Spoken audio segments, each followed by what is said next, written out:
ሻየው እንግዲህ የሚሳኤል ተኩሱ ቀጥሎ ወደ ቤርሸባ ከተማ የተተኮሰ ሚሳኤልም እንግዲህ የሶስት ሰዎችን ህይወት እንዳጠፋ በቴሌቪዥን መስኮት በካን 11ኛው ቴሌቪዥን ጣቢያ እንዲሁም በሌሎች እየቀረበ ነውና ደው የተናገረው አይቸውም ያለው ሁኔታ ነውና ይሄን አስፈላጊውን ጥንቃቄ ማድረግ እንዴት ታየዋለህ? አዎ በጣም በዚህ ወቅት እንግዲህ ጠላት ለመጉዳት ለመግደል ነው ዋናው። ለመጨረሻ ለተኩስ ስምምነት ላይ ይደረሳል ቢባልም የሚታመን ነገር አይደለም። አሁን እንግዲህ ከግማሽ ሰዓት በፊት ወደ ቤርሼባ የተወነጨፈ ሚሳኤል በቀጥታ በመኖሪያ ህንፃ ላይ መትቶ ያው ሶስት ሰዎች ህይወታቸውን አጥተዋል። ነፍሳቸውን ይማር። አሁን በዚህ በፈረሰው ህንፃም ሰዎች ታፍነዋል የሚል ግምት አለና ያሉት የሰው ኃይል ነፍስ አዳኝ ማጌዳ ቢዳዶም የመሳሰለ ቡድን አባላትም የቁስለኞችን ለማዳን ከፍተኛ ጥረት እያደረጉ ነው በአሁኑ ሰዓት እና ይህን በተመለከተ እንግዲህ እያሉ ያሉት ከ7 ሰዓት ከጠዋቱ 7 ሰዓት ጀምሮ ተኩስ አቁም ይባላል ቢባልም ግን የሚታመን አይደለም። ደህንነታችን መጠበቅ እስከ 7 ሰዓት የግድ የሆነ ተኩሱ እንዳለ ነውና አንዳንድ ጊዜ አለመዘናጋት ያው 7 ሰዓት ተብሏል። እዛ በኋላ የምናየው ነው። ከአሁን በፊትም እንደዚህ አይነት ልምድ አለ። የተኩስ አቁም ስምምነት ይሆናል ሲባል በብዛት የመተኮስ እኛ እኮ ይህን አደረግን ለማለት የሚፈጽሙት ሁኔታ ስለሚኖር አሁን ባለው ጊዜ የተኩስ አቁም ስምምነቱ በትክክል ተግባር ላይ ውሎ ቅድም አይቸው እንደገለጸው የደጀነዙ ያለውን ነባራዊ ሁኔታ እስኪያስታውቅ ድረስ ጥንቃቄያችን መቀጠል ያለበት ይመስላል። አዎ ትክክል ነው። አዎ እስራኤል ካቢኔ የመንግስት ባለስልጣን ሚኒስትሮች ሌሊቱን ስብሰባ አድርገው ነበረ። ይህን እንዲያው ስለ ተኩስ አቁም ነገር ባታወሩ ይሻላል ነው ያሉት። ለምን እንደተባለው የታማኝነት የሚታመን ነገር አይደለም የተወራ ነገር ያለው።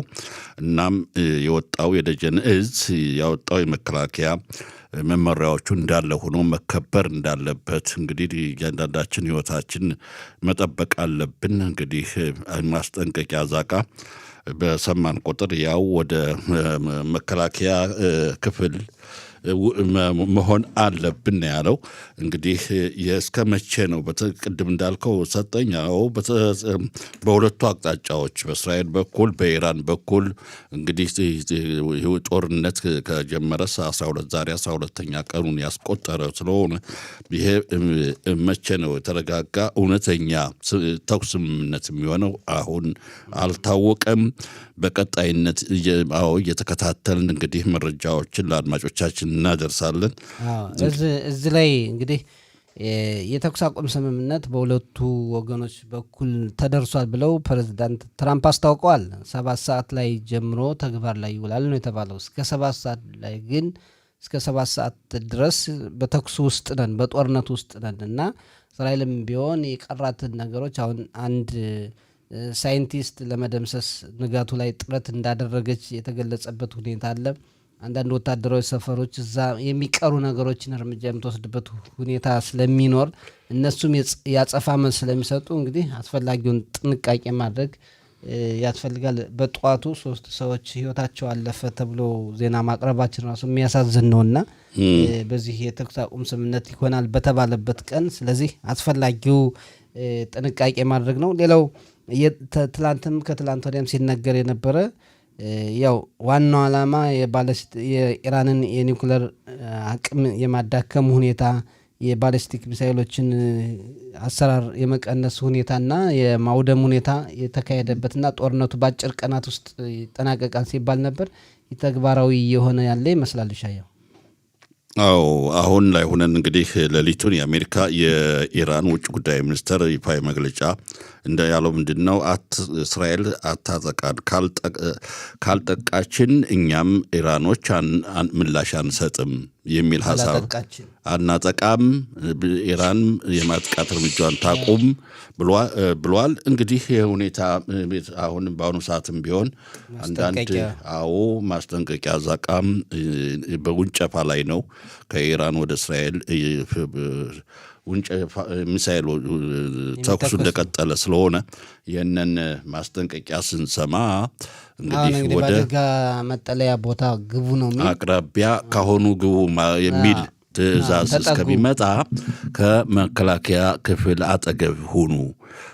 አሁን በቀጥታ ደግሞ ግቡ የሚል ትዕዛዝ ደግሞ ሲወጣ ወደ መከላከያ ለምዶታል ሰው። ስለዚህ ያለውን ሁኔታ ያውቃል። ያው ጥንቃቄ የማድረግ ሁኔታ ይኖር።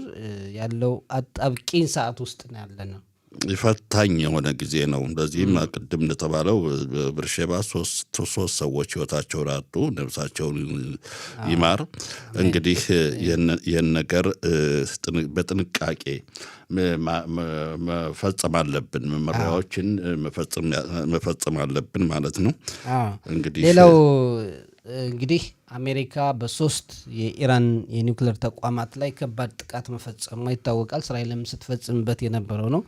ለዛ ደግሞ የአጸፋ መልስ የሚመስል ነገር ኢራን ትላንትና በካታር የአሜሪካ ጦር ሰፈር ላይ እንግዲህ በመካከለኛው ምስራቅ ካሏት ትልቁ የጦር ሰፈር በካታር እንደሚገኝ ነው እና ኢራን እርምጃ የወሰደችበት ሁኔታ ነገር ግን አስቀድማ ለአሜሪካ እንዳስታወቀች ጉዳትም ሰው እንዳልደረሰ እንዲሁ እንደው እርምጃ ወሰድኩኝ ለማለት አይነት እንደሆነ ይነገራል እና ያም ደግሞ አሜሪካ ዳግመኛ በኢራን ላይ ጥቃት እንደማትፈጽም ነገሮችን ለማረጋጋት ጥረት እየተደረገ ያለበትን ሁኔታ እንዴት ተመለከትከው? አዎ ይህን በተመለከተ እንግዲህ የተኩስ አቁሙን ጥሪ የአሜሪካ ፕሬዚዳንት ትራምፕ ይፈልጉታል።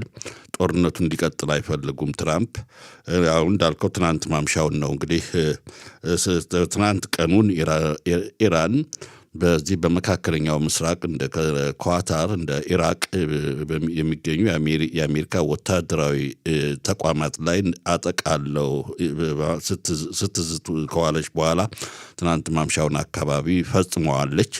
ወደ ኳታር ውስጥ የአሜሪካ ጦር ሰፈር አለ ተብሎ ይገመታል።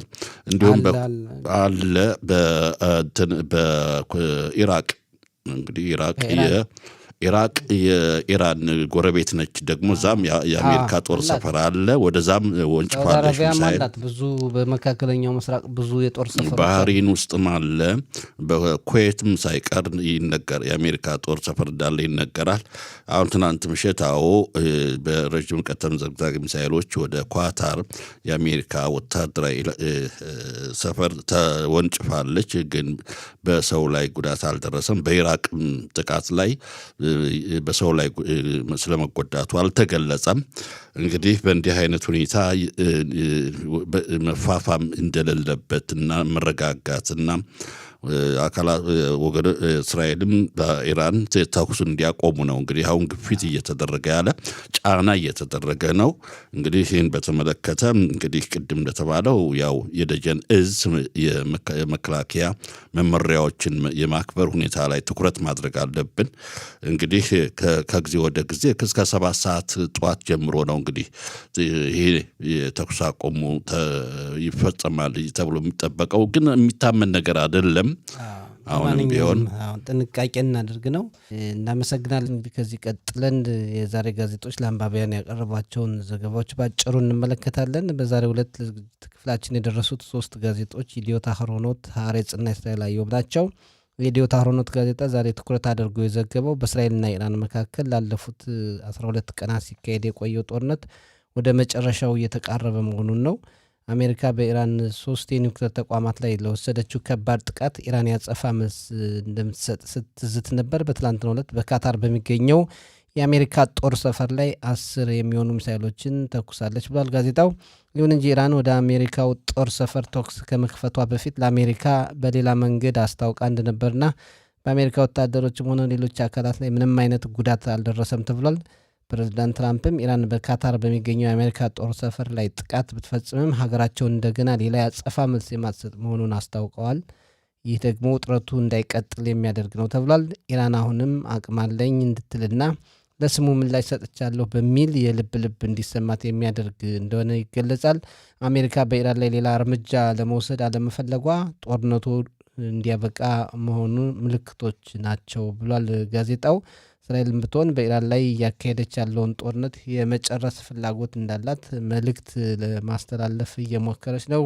እስራኤል በኢራን የቀሯትን ኢላማዎች በተወሰኑ ቀናት ውስጥ ፈጽማ የመጨረስ አዝማሚያን እያሳየች ነው። ይሁን እንጂ ኢራን ባልተጠበቀ ሁኔታ ተኩሱን ከቀጠለች ጦርነቱም እየተራዘመ የሚሄድ መሆኑን የኢዲዮት አህሮኖት ጋዜጣ በዛሬ ዘገባው በሰፊው ተመልክቷል። እንግዲህ ጋዜጦች እስከ እኩለ ሌሊት ነው የሚታተሙት። ከዛ በኋላ የአሜሪካው ፕሬዝዳንት እንግዲህ የተኩስ አቁም ስምምነት የሚደረስበት ሁኔታ እንዳለ አስታውቀዋል። ለማንኛውም ጥንቃቄ የሚያስፈልግበት ጊዜ ነው።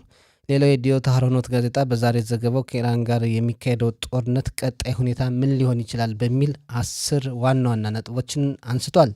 የመጀመሪያው ኢራን መሸነፍና ስምምነት መፍጠር ይሆናል። ኢራን ከአሜሪካ ጋር በመስማማት ከጦር ዘመቻው በፊት የነበረው አስተዳደር የመመለስ እድል ይኖራታል። ሁለተኛው አሰልቺ ጦርነት በመፍጠር ተኩሱ እንዳይቋረጥ ልታደርግ ትችላለች። ሶስተኛው ደግሞ ከባድ ተኩስ በመክፈት እስራኤል ዳግመኛ ጥቃት እንዳትከፍትባት የማድረግ ሙከራ ይኖራታል። አራተኛው ኢራን የብቀላ እርምጃዎችን የመውሰድ ድርጊቷን አጠናክራ ልትቀጥል ትችላለች። ኢራን በአሜሪካ የጦር ሰፈሮች ላይ ጉዳት የማድረስ ሙከራዎች ይኖሯታል። እንዲሁም የትራምፕን አስተዳደር ለማጣጣል ስትል በአሜሪካ ጥቅሞች ላይ የሽብር ጥቃቶችንም ልትፈጽም ትችላለች ተብሏል።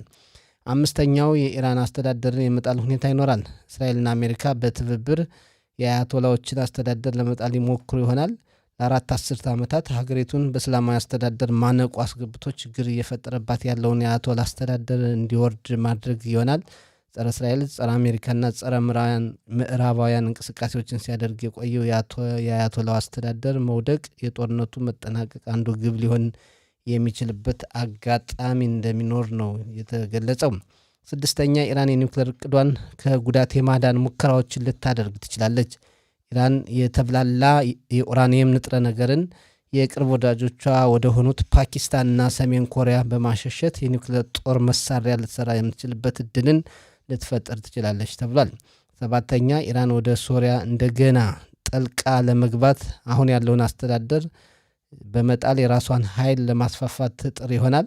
እስራኤልና ቱርክ በሶሪያ ምክንያት እንዲጋጩ የማድረግም ጥረት ይኖራታል ተብሏል።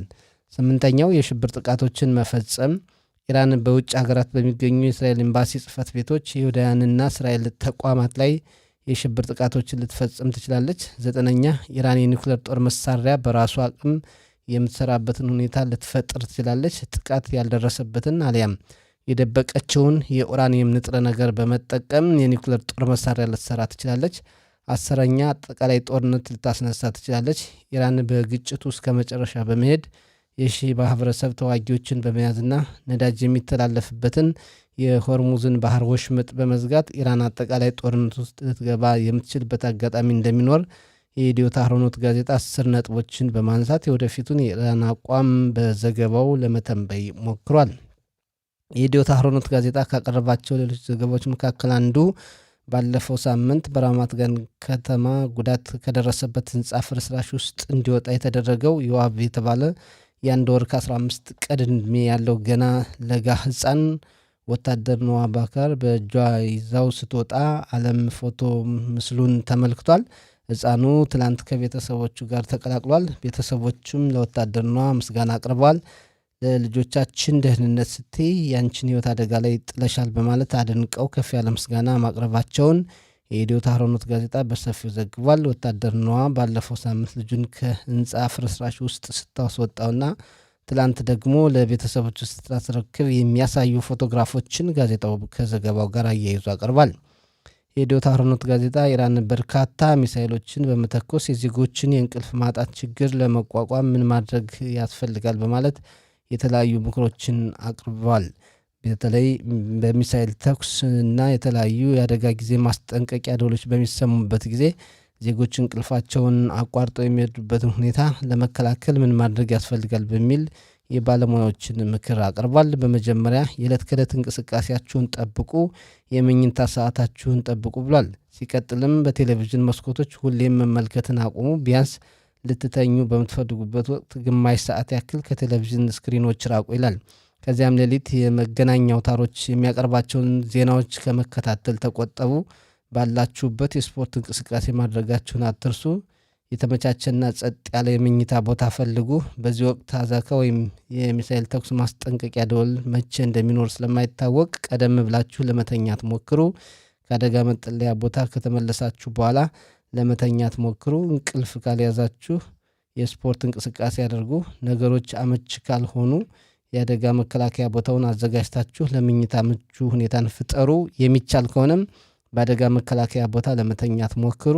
በመጨረሻም ሁሉም ነገር ሊያልፍ እንደሚችልና ነገሮች እንደሚለወጡ ጥሩ የሆነ ወይም አዎንታዊ አስተሳሰብን አዳብሩ ይላል የኢዲዮት አህሮኖት ጋዜጣ።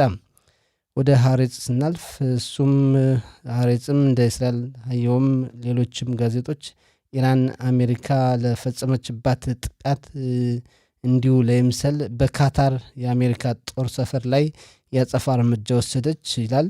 የካታር ባለስልጣናት በኢራን ተኩስ የተጎዳ ሰው የለም ማለታቸውን ጋዜጣው ዘግቧል።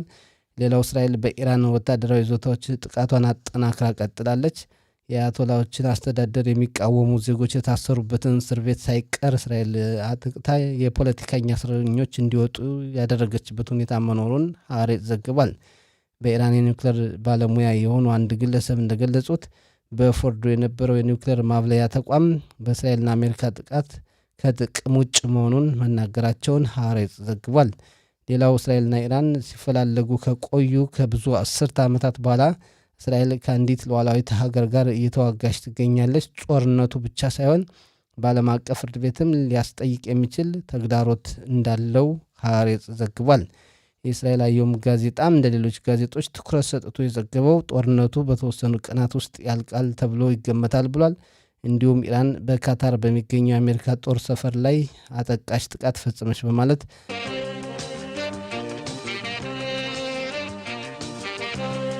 የክብሬ መመኪያ ደስታና ሕይወቴ ሌላ ምን ሀብታለኝ ሀገሬ ናት ሀብቴ አሳየኝ አሳየኝ አሳየኝ ዛሬ መሳየኝ ነገ መሳየኝ ሀገሬ ማየኝ